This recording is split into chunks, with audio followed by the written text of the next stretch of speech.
Hi, I'm Lance, and I'm a counselor in an international community. And I was reminded recently of the tendency that many of us have to find solutions when we struggle to connect with others in our work. We spend a lot of energy trying to figure it out. And today I would like to explore ways that you can bring attention to what works when it comes to the connections you make in your work. We learned from the Socratic tradition that the art of conversation relies on questions that enable all of us to expose a deeper truth about us and our core values. With that in mind, think about a time recently when, despite the distractions and busyness of your environment, you succeeded in connecting to the extent that you remember it fondly, and it made you feel good. Now take some time and look closer at how you managed to do that. What did you do differently in those moments that made the connection real? And what did you think your client or coworker or manager noticed in you that made a difference? What if you were to turn that around and focus more often on the moments when you in fact achieve connection, without allowing that obstacle to keep you from succeeding? It may not happen as often as you like, but it does happen from time to time.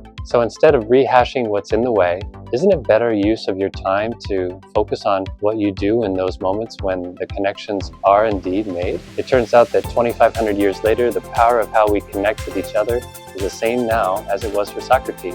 It's daring to ask good questions and focusing on the parts that keep the conversation going and keep us motivated to make connections driven by what works for everyone around us.